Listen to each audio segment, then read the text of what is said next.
الحمدللہ نحمده ونستعینه ونؤمن به ونتوکل علیہ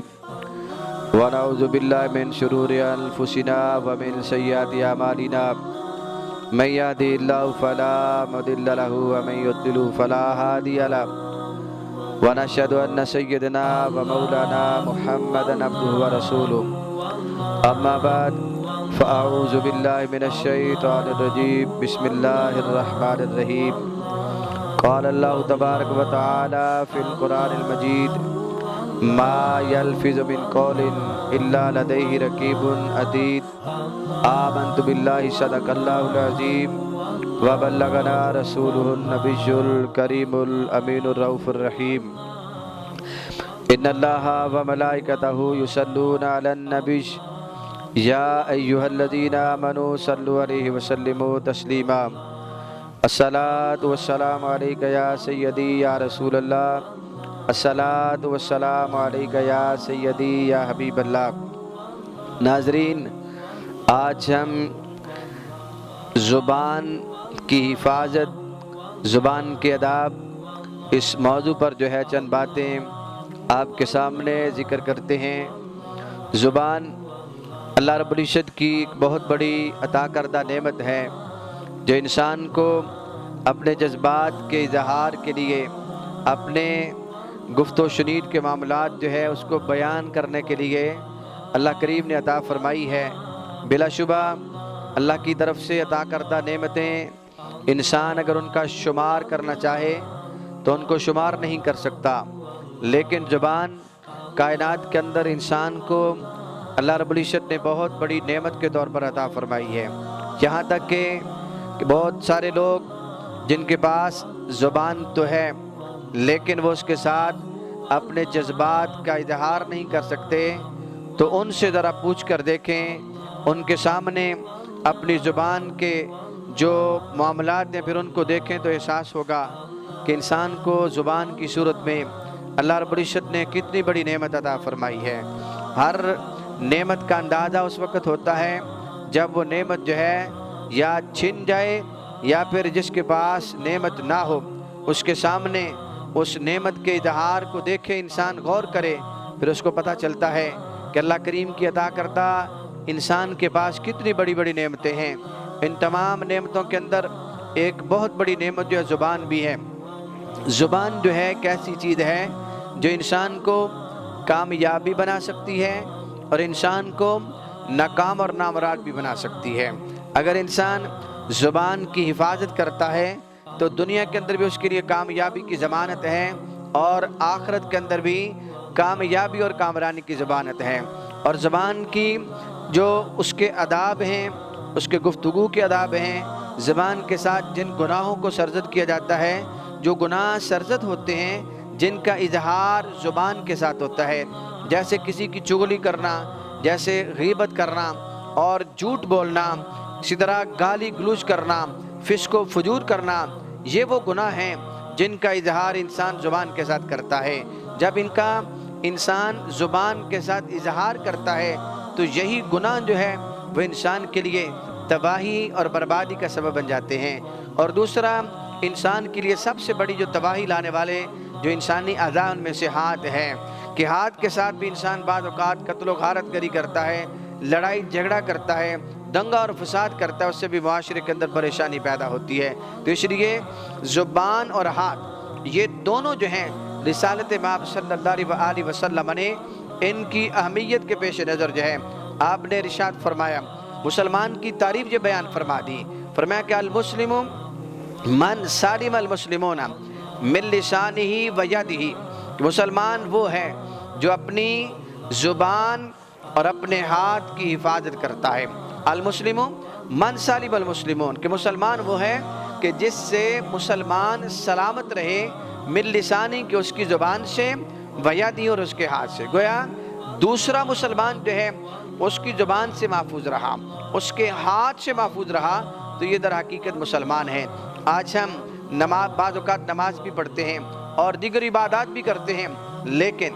اگر ہماری زبان سے کوئی مسلمان محفوظ نہیں ہے، ادھر سے ہم نماز پڑھتے ہیں، ادھر سے زبان کے ساتھ غیبت کرتے ہیں، چغلی کرتے ہیں، زبان کے ساتھ جھوٹ بولتے ہیں، تو یاد رکھیے ہماری نماز جو ہے ہمیں کوئی فائدہ نہیں دے گی۔ نماز اسی وقت فائدہ دے گی جب ہم اپنی زبان کی حفاظت کریں گے۔ اس لیے کہ آپ علیہ الصلوۃ والسلام نے ایک مسلمان کی ڈیفینیشن جو ہے، مسلمان کی تعریف جو ہے اس حدیث پاک کے اندر بیان فرما دی ہے کہ مسلمان کون ہے؟ المسلم من سلم المسلمون، کہ مسلمان وہ ہے کہ جس کے ہاتھ اور جس کی زبان سے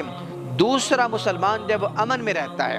دوسرا مسلمان محفوظ رہتا ہے، تو گویا کہ وہ مسلمان ہے۔ اس سے ہمیں پتہ چلتا ہے کہ مسلمان کی تعریف کیا ہے۔ آج بہت سارے مسلمان جو ہیں، ہمارے مسلمان بھائی جو ہیں، وہ اپنی تعریف، اپنے تعارف سے آگاہ نہیں ہیں کہ مسلمان کیا ہوتا ہے۔ کیا مسلمان جو ہے صرف نماز پڑھنے کے ساتھ ہوتا ہے؟ کیا مسلمان صرف قرآن پڑھنے کے ساتھ ہو جاتا ہے؟ کیا مسلمان جو ہے صرف حج کرنے کے ساتھ جو ہے صدقات کرنے کے ساتھ ہوتا ہے؟ نہیں نہیں، مسلمان کے لیے یہ عبادات، یہ اگرچہ ارکان اسلام ہیں، ان کی اہمیت اپنی جگہ پر مسلمہ ہے، لیکن اگر قرآن و حدیث کا مطالعہ کیا جائے تو نماز کی قبولیت کے لیے بھی زبان جو ہے یہ اس کے اندر بڑا کردار ادا کرتی ہے، اور اسی طرح انسان کے ہاتھ جو ہیں عبادت کی قبولیت کے اندر جو ہے بڑا کردار ادا کرتے ہیں۔ اس کی مثال یہ ہے کہ ایک شخص جو ہے اپنے ہاتھوں کے ساتھ اگر کسی کو تکلیف دیتا ہے، اپنے ہمسائے کو، رشتہ دار کو پریشان کرتا ہے، اپنی زبان سے کسی کو برا بھلا کہتا ہے، زبان کی حفاظت نہیں کرتا، زبان کے ساتھ غیبت کرتا ہے، زبان کے ساتھ جو ہے وہ جھوٹ بولتا ہے، زبان کے ساتھ چغل خوری کرتا ہے، تو نماز جو ہے اگرچہ وہ نماز پڑھتا ہے لیکن زبان کا چونکہ اس نے صحیح استعمال نہیں کیا، زبان کے آداب کو ملوز خاطر نہیں رکھا، تو ایسی صورت کے اندر جو ہے یہ زبان جو ہے یہ انسان کو تباہی کی طرف لے جائے گی، اور اس صورت میں ہو سکتا ہے کہ اس کی نماز بھی اس کے کام نہ آئے، اس کی عبادت بھی اس کے کام نہ آئے، اس لیے کہ اس نے عبادت کے تقاضے کو پورا نہیں کیا۔ اور عبادت کا تقاضا یہ تھا کہ وہ اپنی زبان کی حفاظت کرتا اور اپنی زبان کو کنٹرول میں رکھتا۔ اب جب کہ زبان کے ساتھ اس نے حفاظت نہیں کی، زبان کو کنٹرول نہیں کیا، اب ایسی صورت کے اندر جو ہے اس کی عبادات بھی اس کے صحیح معنوں کے اندر جو ہے کام نہیں آ سکتی۔ اس لیے آپ صلی اللہ علیہ وسلم نے ایک مسلمان کا تعارف یوں بیان فرمایا، مسلمان کی تعریف یہ بیان فرمائی کہ مسلمان وہ ہے جس کے ہاتھ سے اور جس کی زبان سے دوسرا مسلمان جو ہے محفوظ رہتا ہے۔ پھر انسان جو بھی زبان سے بولتا ہے، اللہ رب العزت نے قرآن میں ارشاد فرمایا کہ اس کے قول کو لکھنے والا ایک فرشتہ، مقرب فرشتہ ہے جو اس کے قول کو لکھ لیتا ہے۔ اور سورۃ الانفطار میں پارہ نمبر 30 میں ارشاد فرمایا کہ کرامن کاتبین، کہ مقرب فرشتے ہیں جو لکھنے والے ہیں، یعلمون ما تفعلون، یہاں تک کہ تم جو کچھ بھی کرتے ہو وہ فرشتے جو ہے وہ ان کو جانتے ہیں، تمہارے ہر عمل کو جانتے ہیں، تمہارے ہر عمل کو لکھتے ہیں۔ اس لیے زبان کے ساتھ جس بھی کام کا انسان اظہار کرتا ہے گیا وہ فرشتے جو ہیں اس کام کو وہ لکھ لیتے ہیں۔ اس لیے کامیابی، دنیا کے اندر کامیابی جو ہے، آخرت کے اندر کامیابی جو ہے، اس کے اندر زبان جو ہے ایک اہم رول ادا کرتی ہے، اہم کردار ادا کرتی ہے۔ یہی وجہ ہے کہ رسول اکرم صلی اللہ علیہ وسلم نے آپ نے اعلان فرمایا، ارشاد فرمایا کہ میں یضمن لی ما بین لحیہ وما بین رجلیہ اضمن لہ الجنہ۔ آپ علیہ السلام نے ارشاد فرمایا کہ جو شخص جو ہے مجھے اپنے دو اعضاء کی ضمانت دے گا، فرمایا میں اس کو جنت کی ضمانت دیتا ہوں۔ گویا اب وہ دو اعضاء جو ہیں وہ بتا دیے کہ دو اعضاء کی ضمانت، دوسرے لفظوں میں جنت کی ضمانت ہے، اور وہ دو اعضاء کیا ہے؟ ما بین لحیہ، جو اس کے دو جبڑوں کے درمیان زبان کا چھوٹا سا ٹکڑا ہے۔ فرمایا کہ اگر کوئی مجھے زبان کی ضمانت دیتا ہے میں اس کو جنت کی ضمانت دیتا ہوں۔ اسی طرح اور جو دو یعنی قدموں کے درمیان جو ہے عضو ہے، ان دو کی حفاظت جو ہے، فرمایا کہ جو شخص جو ہے مجھے دے گا، جو ان دو کی مجھے ضمانت دے گا، وہ ان کو حدود میں رکھے گا اور ان کی حفاظت کرے گا، اور ان کے خلاف جو ہے کوئی کام نہیں کرے گا، حقوق کے مطابق جو ہے ان کا لحاظ رکھے گا۔ تو رسول اکرم صلی اللہ علیہ وآلہ وسلم نے کیا جملہ ارشاد فرمایا؟ فرمایا کہ میں آج ہی اس کو جنت کی ضمانت دیتا ہوں۔ اگر اس نے زندگی حدود کے اندر گزار دی تو اللہ تعالیٰ اس بندے کو یقیناً جو ہے جنت عطا فرمائے گا۔ اسی طرح صحیح مسلم کی روایت ہے، حضرت ابو ہریرہ رضی اللہ تعالیٰ عنہ آپ ارشاد فرماتے ہیں، محبوب کریم صلی اللہ علیہ وآلہ وسلم نے ارشاد فرمایا، ان العبد لیتکلم بالکلمۃ من رضوان اللہ ما یلقی لہا لن یرفعہ اللہ بہا درجات۔ فرمایا کہ ایک شخص اپنی زبان سے